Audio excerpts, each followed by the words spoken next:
भूख लगी यार, भूख लग रही है। देखिए क्या है खाने को। अरे यार आज तो कुछ भी नहीं है। रात को हमने क्या बनाए थे? सूखे आलू मटर।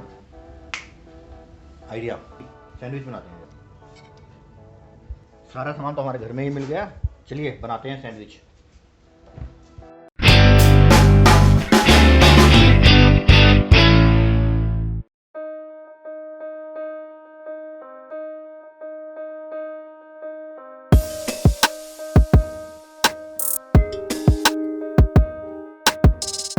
तो दोस्तों, सैंडविच बनाने से पहले ये ज़रूरी है, हाथ को सैनिटाइज करें।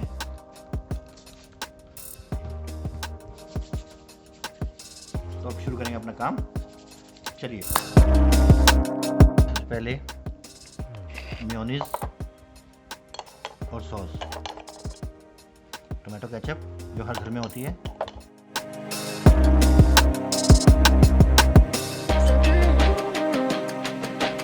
अब रात को जो हमने सब्जी बनाई थी सूखे आलू मटर, वो स्प्रेड करते हैं।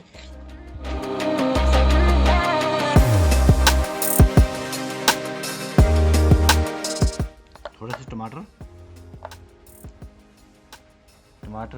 प्याज, आप घर में जो भी सब्जियां हैं वो सब डाल सकते हैं।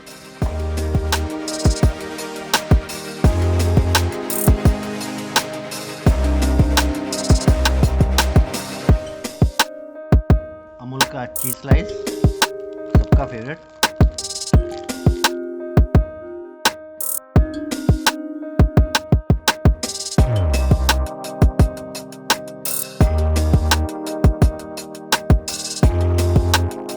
तो दोस्तों, हमने इसमें कुछ भी नहीं डालना है, ना नमक ना मिर्च, क्योंकि ऑलरेडी इसमें नमक वगैरह मिला होता है। अमूल के बटर में, सब्जियों में भी हमारी है। आप इसको तवे पे सेक सकते हैं, ग्रिल भी कर सकते हैं। आज हम इसको तवे पे बनाएंगे, तो चलिए।